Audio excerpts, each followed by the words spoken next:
Danışır Bakı. Köhnə Yeni Radyo.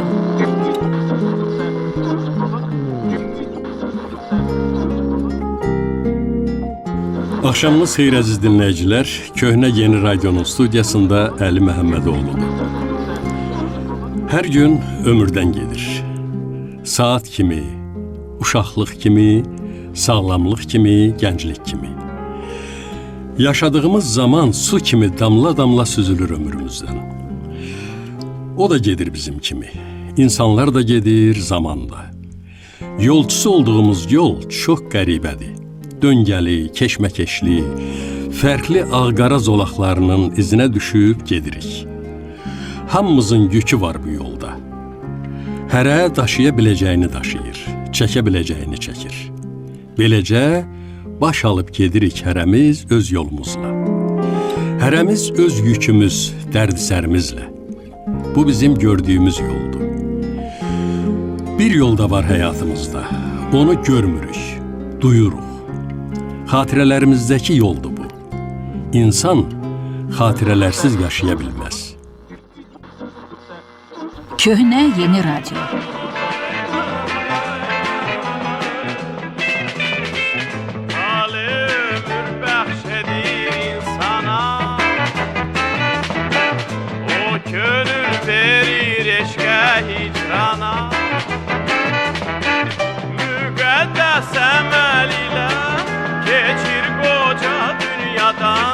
Yaşayır, yaradır, sevilir insan. Müqəddəs əməl ilə keçir qoca dünyadan. Yaşayır, yaradır, sevilir insan. Xatirələr bizim özümüzük, yaşadıklarımızdır, əzizlərimizin ikinci ömrüdür. Nə qədər biz varıq, xatirələr var. Demək olar, onlar da yaşayır. Hamımız radioya gələndə cavanıdıq. Ya tələbə idik, ya da yenicə ali məktəbi bitirmişdik. İşə başımız elə qarışırdı ki, illərin necə keçdiyini bilmədik. İndi həmin o cavanlar nənə, babadır.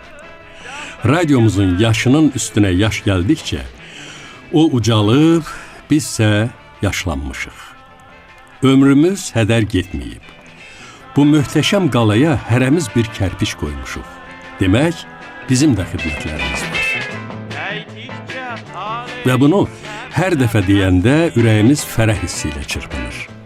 Yəqin ki, bugünkü həmsöhbətim, radiomuzun veteranı Rafiq Savalan da bu fikirdədir.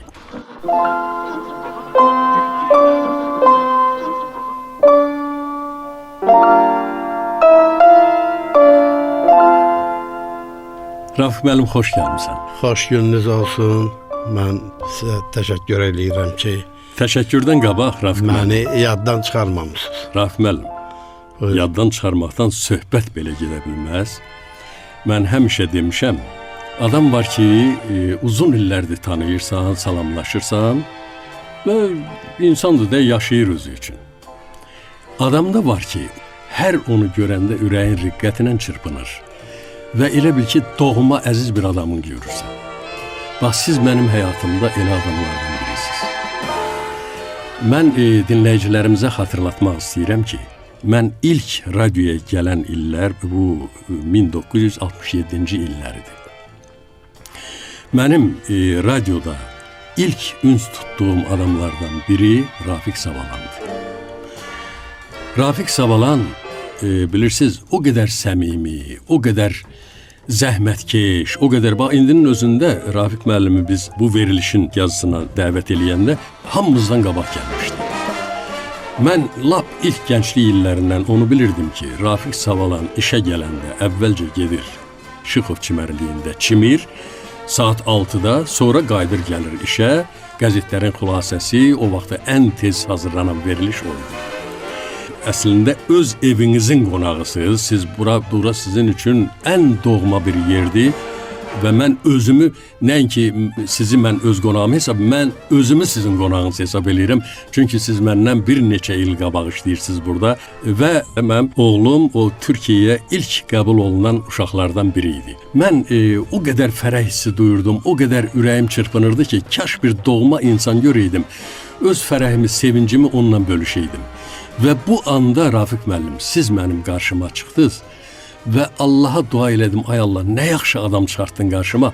Mən o sevinci sizlə böldüm və inanın ki, siz o sevinci mənlə elə paylaşdınız ki, indiyə qədər də gör aradan neçə illər keçib, indiyəcən o sizin o səmimi hissləriniz, o mənim o sevincimə şərik olmağınız indi də məni riqqətə gətirir. Hər sizi görəndə mənim ürəyimdə bir xoş bir təəssürat yaranır. Sizə o qədər hörmətim var ki, deyiləsi deyil. Siz mənim həyatımda belə bir rol oynayan, belə bir gözəl bir həmkar, böyük qardaş, nə deyim, dünyada ən gözəl nə söz varsa onun haqqında ancaq siz. Müəllim, təşəkkür eləyirəm bütün bu fikirlərinizə görə, mənim barəmdə dediyiniz xoş sözlərə görə. Amma onu yaddan çıxarmayın ki, məhəbbət də, nifrət də qarşılıqlı olur. Bəli, bəli. Heç vaxt ola bilməz ki, siz mənə o cür məhəbbətiniz olsun sizin mənə. Mən buna biganə qalım. Mən onu dəqiq bilirəm.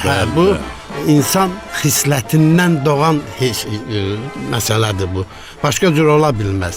Amma bir məsələ var ki, siz onu dediniz, o paylaşmaq insanlar bəzən yox, daha çox bu qloballaşmanın belə sürətlə getdiyi bir vaxtda insanlar bir-birinin dərdinə daha rahat şərik olmağı özlərinə borc bilirlər. Amma o da vacib məsələdir. O da təsəllidir insana. Elə bir arxadır, dayaqdır, çiyin söykəməkdir. Bütün bunlar lazımdır. Amma mən hələ cavan vaxtı bir yazıda göstərmişəm bunu. Mən o vaxtı deyirdim ki, bəşəriyyəti əgər nə vaxtsa məhv eləyən bir qüvvə olacaqsa, o nə nüvə silahı olacaq, nə qanlı müharibə olacaq, nə böyük kosmik miqyasda katastrofalar, fəlakətlər olacaq. İnsanlığı, bəşəriyyəti, bu kainatı ancaq laqeydlik məhv eləyəcək. Bəli. Yəni, əgər mən bilirəm ki, sənin oğlun imtahan verirdi, Türkiyəyə gedib. Əgər mən bunu və vaxtdan da bəlli olur ki, artıq imtahanlar başa çatıb, mən onu sizdən soruşmaya bilməzdim. Soruşdum və indi sən mənim yadıma saldın onun hamısını. Mən özüm də körəldim, yadındadırsa, o qədər sevdim. Bəli, bəs onu deyirdim də mən. Hər halda indi mən bilirəm ki, o sənə nə qədər, bəlkə də sənin o sevincini 1-ə 10 qat artırıb. Çünki mən özüm də o hissləri yaşamışam. Və vaxt olub ki, qarşımdan gələn adamı görürəm, tanışdır. O bilir ki, mənim həyatımda, ailəmin həyatında xoş bir hadisə olub. Bilir o hadisəni. Amma o hadisənin doğurduğu sevinci mənlə bölüşmək istəmir. Gözünə baxıram ki, indi deyəcək, Rafiq müəllim, bəs gözün aydın filan demir. Bu çox ağır zərbədir. Və bu laqeydliyin çox böyük fəsadlar törədə biləcəyi nümunədir. Belə ola bilər. Ona görə o düz deyirsən ki, insanlar həmişə öz sevincini daha çox bölmək istəyir, nəinki kədəri. Onu da bizə Allah Taala bu qəlbi, bu ürəyi, bu xisləti verib ki, hər iki hissi bölüşməyə gücümüz çatsın. Köhnə yeni radio. Rafiq müəllim, mən gəlib, bayaq qeyd elədiyim kimi sizi burada görmüşəm. O vaxt baş redaktor Hacı Hacıyev rəhmətlik, müavinləri də səhv eləmirəmsə Tofiq Rüstəmovundan validsə. Bəli. Bax, o vaxtlar siz gəlirdiniz tez-tez o dediyim kimi qəzetlərin xülasəsini, Valid müəllim özü də gəlirdi, Tofiq müəllim də gəlirdi. Növbə ilə gəlirdiniz. O vaxt verirsiniz, mən Əli müəllim onu yaxşı yada saldım. O vaxtı qəzetlərin xülasəsi çox təhlükəli veriliş idi. Bəli. Çünki bütün rəhbər işçilər, respublikanın rəhbərləri ona qulaq asırdılar ki, görsünlər mətbuat nə yazır. və mətbuatın gördüyünü bəlkə də mətbuat nə üçündür? Mətbuat onun üçündür ki, rəhbərliyin gözündən yayınan şeyi ola bilər də yayınır. Bəli. Bu təsərrüfat həyatımızda da, sosial həyatda da onu mətbuat görüb yada salmalıdır. Bu baxımdan da o verilişə çox böyük diqqətlə qulaq asırdılar. Və həmişə qorxulu veriliş sayılır. Onu da yazırdı. Lap əvvəllər Hacı da yazıb rəhmətlik. Sonra rəhmətlik Tofiq Rüstəmov idi. Rəhmətlik Valid Sənani idi. Nə çox rəhmətlik söhbət oldu. Bəli. Mən yazırdım. Ənvər Qafarlı yazırdı. İlyas Adıgözəlov. Yaxşı beynəlxalq redaksiyada çalışır. Onun üçün biz səhər tezdən gəlməyə alışmışdıq. Ona görə sən gələndə məni həmişə burada görürdün. Hacı müəllimi də, Tofiq müəllimi də, Valid müəllimi də mən özümə müəllim sayıram. Tofiq müəllim elə sözün əsl mənasında müəllim idi. Bizim bitirdiyimiz jurnalistika fakültəsinin müəllimi idi. Sonralar professor oldu və 11 il biz Tofiq müəllimlə bir otaqda oturmuşuq, işləmişik. Ona görə bu xülasə bizim hamımızı çox diqqətli olmağı, yazının üstündə əsməyi, bütün bu xüsusiyyətləri bizə aşılayıb. Diktorlarla da münasibətdə o veriliş ümumiyyətlə son xəbər. Ümumiyyətlə son xəbərlər redaksiyası. Əsas da xülasə məsələsi. Əsas da xülasə. Xülasə bir də gördün qəzet gecikib. Hər adamı xülasəyə məsələn buraxmırdılar. Yox. Bir də gördün qəzet gecikib. Hə. Rəhmətlik Aydın Qaradağlı onunla növbəyə düşəndə zəng vururdu tez-tez Rafiq gəldi qəzetlər deyirdim yox. Deyir axırda deyir gəlirəm bu saat. Gələn kimi sən başda diktə elə, mən gəlib mən özüm oxuyacağam ki, çünki çatdırmaq lazımdır, efir gözləyir. Eləcə də gördün gəlirdi otururdum, mən diktə eləyirəm, makinası ola bilər, nəysə orada bir hərf düz yazılmaz, bunun özü böyük bir səhvə yol verə bilər. Və Aydın müəllim oradan götürüb oxuyurdu diqqətlə. Və yaxud sən özün olanda, və yaxud Qara olanda, Züleyxa xanım olanda, Fatma xanım olanda, hamısı belə idi. Yəni bir veriliş ortaya çıxmaq üçün neçə adamın orada zəhməti vardı və hamı özünü orada şərik sayırdı. Yaxşısına da əgər bir xəta buraxılırdısa ona da heç kim qaçmırdı ki, mən orada olmamışam.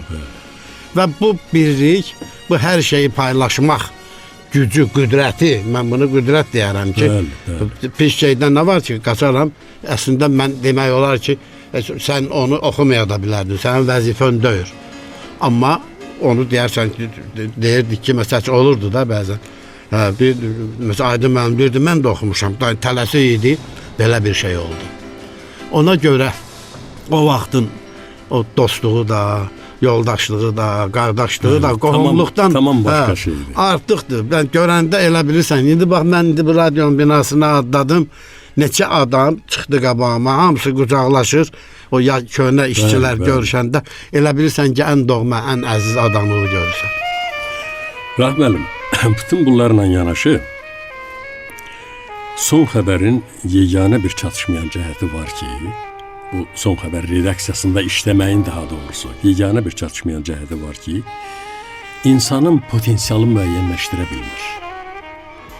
İnsanın içində olan o yaradıcılıq potensialı, bunlar çıxmır üzə. İndi o son xəbəri əgər indi teletaypdan alıb özün redaktə eləyirsən, bəzən öz xəbərini yazırsan, o heç. Amma xoşdur mənim üçün ki, siz deməli o son xəbər redaksiyasından birdən bax, bilmirəm indi özünüzün təşəbbüsünüz oldu, rəhbərliyin təşəbbüsü oldu, uşaq redaksiyasına baş redaktor keçdiniz. 11 ildən sonra. 11 ildən sonra. Bilirsən, və orada, üzr istəyirəm, orada sizin elə bir potensialınız üzə çıxdı ki, mən o keçən verilişlərin birində demişdim, insan var ki, gəlir radioda işləyir, deyirsən, hə, filan kəs mənlə işləyib, bir yerdə işləmişik də gedib. Amma insanlar var ki, radioda xüsusi izi var bunların. Məsələn, o insanlardan biri də sizsiz. Elə gözəl verilişlər özünüz orada tərtib eləmişsiniz, açmışsınız ki, onlar radio nə qədər yaşayır, o verilişlərin özü olmasa da adları qalır və fondda, qızıl fondda saxlanırlar. Məsələn, Biləyən, sonra Sandıqça, Gəlincik, Sandıqça, Gəlincik. Ulduz proqramı. Bəli. Əli müəllim, o son xəbərlər haqqında dediyin həm həqiqətdir, həm də bir şey yaddan çıxarmayaq ki, təkcə o potensial məsələsini qoyaq bir yana, amma son xəbər insana, jurnalistə, qələm adamına çox şey verir. Elə diktorun özünə də, diktorun özünə də.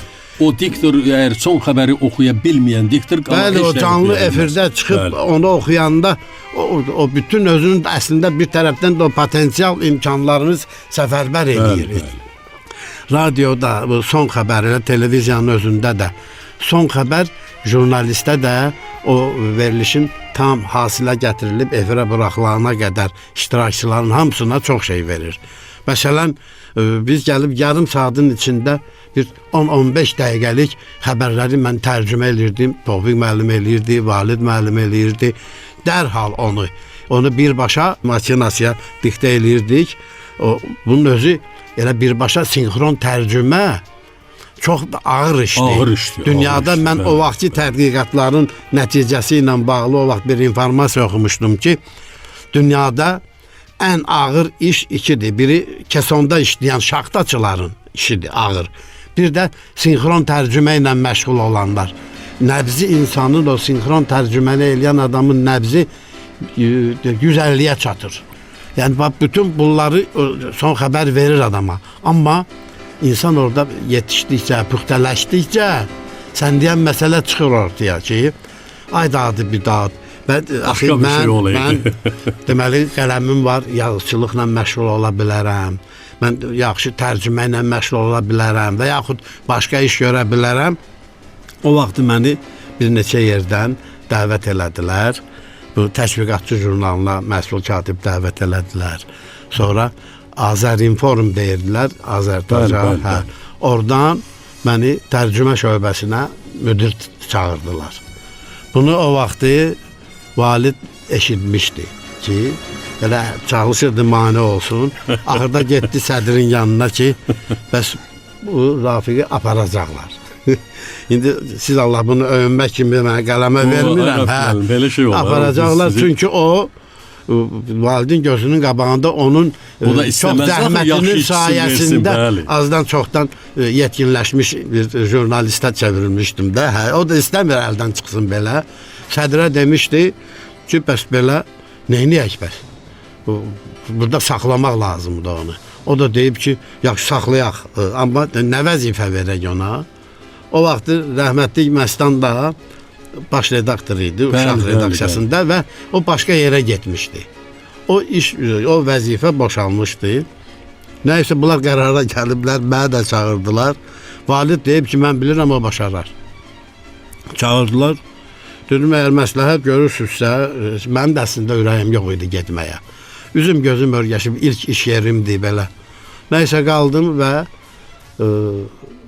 siz bayaq adlarını çəkdiyiniz təzə verilişlər meydana gəldi. Sandıqça.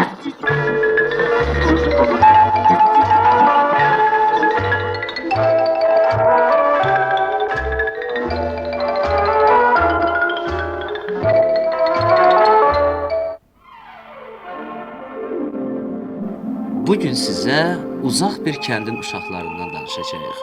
Bu kənd çox balacadır. Cəmi 8 evi var. Yaşıl dağların ətəyində, alma, ərik bağlarının arasında yerləşən bu kəndin məktəbi də var. Doğrudur, bu məktəb cəmisi... Yox, yaxşı olar ki, əvvəlcə kəndin yerləşdiyi Lerik rayonu haqqında, onun səfalı təbiəti haqqında danışaq.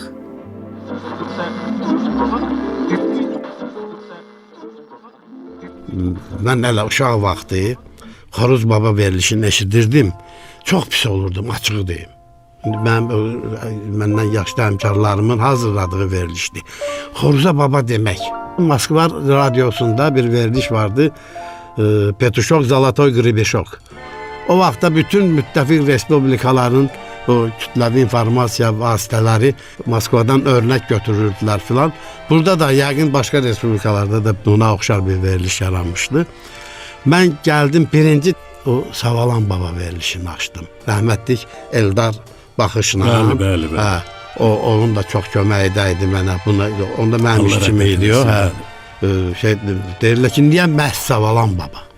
Mən də deyirdim ki, Savalan cənublu, şimallı Azərbaycanın ən yüksək dağ zirvələrindən biridir və xüsusi isim, şəxs ismi kimi, ad kimi işlənir artıq. Ona görə elə baba deyirik, bunu deyək də. Və ondan belə də o cür maraqlananlar da gördülər ki, bu ağlı fikirdir. Və yeri Hə. gəlmişkən Rafiq Ağayev də döndü oldu Rafiq Savalan. Bəli, mən bilirsən Əlim, o mənim atam cənubludur. Cənublu olublar. O Səttarxan inqilabından sonraki orada repressiyalar başlayıb. Babam 12-ci ildə götürüb ailəsini keçib bu tərəfə və atamın onda 12 yaşı olub. Hə. Yəni mən o Savalan haqqında, onun o atamgilin kəndləri, Oğuzatlı kəndini, kəndi haqqında, Quzatlı eli haqqında atamın söhbətlərindən, nənəmin söhbətlərindən eşitmişdim. O qədər danışmışdılar ki, mən hətta oraları yuxuda görürdüm. Və ən böyük arzum da artıq bu yazı pozu ilə məşğul olandan sonra ən böyük arzum idi ki, Savalan təxəllüsü götürüm və heç inanmırdım da ki, bu fürsət mənə qismət olacaq. Allah Taala xoş niyyətlərə həmişə Ürəyiniz düz olub, Bəli, hə? elə gəldi, çıxdı ki, o arzumu yerinə yetirə bildim.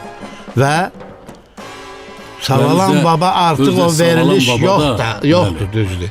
Amma bayaq qeyd elədiyiniz kimi Fondda hamısı Savalan var, baba da, Biləyən də, Hapçı da, Gopçu da, Yatağan da, Uçağan da, nə bilim, bunların obrazlar artıq bir ədəbi personaj kimi yaşayır. Biləyənlə biləyən, bilikləri məndə bil. Əlini ver, dost olaq. Mən biləni, sən də bil. Salam, mənim istəkli nəvələrim, nəticələrim. Xoş gördük dostlar. Hə, nə var, nə yox, biləyən bala. Gopçu qaqaşından nə xəbər var? Yaxşıdır babacan. Hə. Amma səndən yaman nigaran idik. Niyə? Gözümüzə dəymirdin. Soruşduq, dedilər evdə yoxdur. Hə, səfərə çıxmışdım da. Səfərə? Hə, Hara getmişdin ki? naxçılığına. Bax, xeyir ola baba. Nə bilim, elə birdən-birə ürəyim qubar elədi. Hə? Hə, dedim gedim bir gəzim cavanlıqda olduğum yerləri. Əlincə qalasını gördüm, Möminə xatun türbəsinə baxdım, gəmi qayaya çıxdım. Babacan, bir halda ki biz siz getmisən, Hə, gərək onda gördüklərinin hamısını danışasan. nə deyirəm biləyəm balam, babanın borcu danışmaq, nəvənin də borcu qulaq asmaqdır. Başla babacan. Köhnə yeni radio. Mən də izim, əgər onu iz saymaq mümkündürsə, elə o Savalan Elə mümkündür Baba- ki, belə olmayan kimi. məndən yadigardır. Bəli, doğrudan da. Özdəki Raqib müəllim, o aktyorlar da, məsələn, ən görkəmli aktyorlar Sadıq Hüseynov, məsələn. Bilirsiniz, o vaxtı mənə hamısı da məsləhət görürlər ki, özüm oxuyum. Çünki adamın özünün yazdığını özündən yaxşı heç kimi ifadələyə Bəli, bilməz. Amma səsim çox cavan səs idi. İndi olsaydı özüm oxuyardım, özüm, hə. Seçdiyim, sonaladım, axırı Sadıq müəllimin, rəhmətliyin səsi çox koloritli səsi idi. Çox, özü də səviyyəli adam idi. Bəli. Və alındı o veriliş. Çox Çox gözəl. canlı alınırdı. Özünüz o rejissordan da orada artıq hər kəlməsinə demək olar ki, onun indi iradınızı da bildirirdiniz, razı qalanda razı da qalırdı. Mənim yadımdadır o mətn əlinizdə. Bax orada deyir, indi o uşaqlar orada oturur. Orada izləyirdiniz. O mənim indiki kimi yadımdadır. Bilirsiniz, o mənə elə şeylər öyrətdi ki, məsələn, mən bir 10-15 il, 20 il bundan qabaq mən televiziya filmlərinin, serialların dublajı ilə məşğul oldum. Orada həm redaktor, həm oxu söz düzümüdür, filan bütün bunları eləyirdim və səsləndirmədə özüm iştirak edirdim. Çünki səsləndirmə işini kino, televiziya rejissorundan çox radio rejissoru, radio işçisi yaxşı səviyyədə yerinə yetirə bilər. Çünki burada səsdən gedir söhbət, səsləndəki mən indiki haqqı sabah qalanda 49 ildir mən səslə məşğulam. O səsin ən o incə vurğusuna qədər bizim gözümüzdən yayınan bilməz. Çünki bu da illərin təcrübəsidir. Məsələn, mən 54 seriya Cənubi Koreya filminin həm də dublaj rejissoru olmuşam. Nə qədər sənədli filmin. Hamısı o təcrübədən irəli gəlir. Radio təcrübəsidir. O təcrübədən də başqa müəllim, bax onu bilirəm ki, sizin hekayələrinizdə uşaqlar üçün sonra tərcümə ilə məşğulsunuz.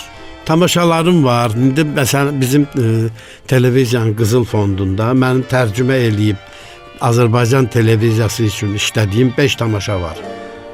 Onlardan biri Tolstoyun Kreyser sonatası povest əsasındadır. Bilmirəm bilirsiniz ya yox, mən Tolstoyun Yazısı nəşriyyatında buraxılmış 14 cildliyinin 2 cildli 11 ilə 14-ü mən eləmişəm tərcümə. Orada Sergi Atadır, Kreyser sonatasıdır, İvan İliçin ölümüdür, Şeytan povestləridir. Bunlar da hamısını Çexovdan eləmişəm. Tərcümə ilə çox sıx məşğul olmuşam. Rahim müəllim, hal-hazırda hansı komissiyanın üzvüsünüz? Deməli, televiziyada efir qabağı bir komissiya var. Orada Nəriman Şıxəliyevdir, bizim qocaman operatordur, 56-cı ildən burada işləyir. Telli Pənah qızıdır, mənəm, bir də Elxan Məsumovdur. Yəni biz efirdən qabaq veriliş hazır olur, gətirirlər, biz baxırıq. Ona əgər qüsurun, nəyi zəif yeri, nəyi varsa bunları deyirik, gedib düzəldirlər. Sonra imzalayırıq, efirə gedir. Bu bir növ biz orada o nətər deyirlər, dalğa qıran rolu oynayırıq. Gəlir, ilk dalğa dəyir bizə, parçalanır da böyük zərər verə bilmir. Yəni bu insanlar radioda, televiziyada yetişmiş insanlardır. Onların gözündən mənə belə gəlir ki, heç də yayına bilməz və o efirin səviyyəsini həmişə gözləmişəm. Bir maraqlı şey deyim. Buyurun. Son xəbərlərdə işləyəndə rəhmətli Kazım müəllim bizim baş redaktordur. Reportajlar nə hazırlayırdıqsa gətirib qoyurduq tumbanın üstündə, qulaq asırdıq da ona bir yerdə. Əsas Hacı müəllim baş redaktor qulaq asırdı. Biz də hərə bir sözün deyirdi. Hidayət Səfərli, Allah rəhmət eləsin, Daşkəsənə gedib. Daşkəsəndən silsilə kiçik 3 dəqiqə reportajlar hazırlayır günün səsi verilişi üçün. Bu da Naxçıvan ləhcəsindən danışır da. Gəldi orada ki, Daşkəsəndə 3 cür mərmər çıxardır. Hacı dedi saxla, get təzədən işlə. Getdi bu təzədən 3-4 saatdan sonra hazır oldu. Gətirdi, deyirsən Allah, o yeri çatanda ayağınızı yerə zada sürtün. Hacı müəllimin başını qatın, keçsin. Ora gələndə Altay Zahidov, hacı belə deyəndə, hacı dedi deyən, ver dala verilsin. Təzədən bir də qulaq, get Hidayət bir də düzəldi. Olmayacaq, belə getməyəcək. 3-cü dəfə Hidayət gətirdi, oturmuşuq, dedi ki, indi bir qol vurmuşam, baxarsınız. Gəldi o yerə çatanda, dedi ki, bəs Daşkəsəndə 4 gün, 4 gün mərmər çıxır. Hər şey, Hacının da gülməyi zadı yox idi, çox ciddi adam idi. Saxlaya bilmədi, özünü güldü, dedi, yaxşı, verin, geçsin. Çünki onsuz da bu 3'ü deyə bilməyəcək. Yəni, bu qədər biz həssaslıqla bir dənə güzəştə getmirdik. Raf müəllim, ötənlərə qayıtdıq, xoş xatirələri yada saldıq. Hə biləyəm balam, deyəsən vaxtımız sona çatır. Elədir baba, vaxtımız qutarır. Hə, mənim əzizlərim, bir də görüşümüz qalır 7 gün, 7 gecədən sonraya. 7 gün nədir ki babacan? Papağımızı fırlayacağıq, gəlib çatacaq. Salamat qalın, mənim istəkli nəvələrim, nəticələrim. Radiodan, televiziyadan əski olmayasınız. Çox sağ olun. Əli müəllim, yenə də biraz o təkəbbür olmasın. Bax, indi yaş var da, ürək nə qədər cavanlıq eşqi ilə çırpınsa da, amma yaş öz sözünü deyir. 50 il, yarım əsr, həyatımın yarım əsrini bağışladığım və oradan bağışladığımdan çox götürdüyüm bir ocağı mən nətər tərk edeyim? O mümkündür, adam edə bilmir. Əsl insani keyfiyyətdir də o, əsl insani keyfiyyət. Və mən də sizə təşəkkür edirəm. Səhvimi boynuma alın, bilməmişəm indiyə qədər. Bundan sonra qulaq asaram. Çünki yəqin ki, mənim özüm üçün də orada unutduğum yox, artıq çoxdan görüşmədiyim həmkarlarımın səsini eşidəcəyəm orada. Təşəkkür eləyirəm ki, yada salmısınız. Borcumuz Mən var. özüm də kövrəlsəm də, amma hər halda o keçmişləri Bir unutmaq daha olmaz. təşəkkür Minnətdaram, edirəm. çox sağ olun. Sağ olun. İstəyili dinləyicilər, bugün radiomuzun veteranı Hacı Rafiq Savalanla birlikdə ötənlərə qayıtdıq, bizə doğma, əziz günləri xatırladıq. Amma o günlərdən yadigar o qədər xatirələr var ki, buna saatlar, günlər bəs eləməz. Eybi yox, qalsın sonra. Sevinç tapır, gah da ki qəmə düşür. Köhnə Yeni Radionu Əli Məhəmmədoğlu, Səyyarə Altay və Dilşad Tahir qızı köklədi. Doğma radiomuzda yeni görüşlər edək. Dalğanı dəyişmir. Azərbaycan Radiosu.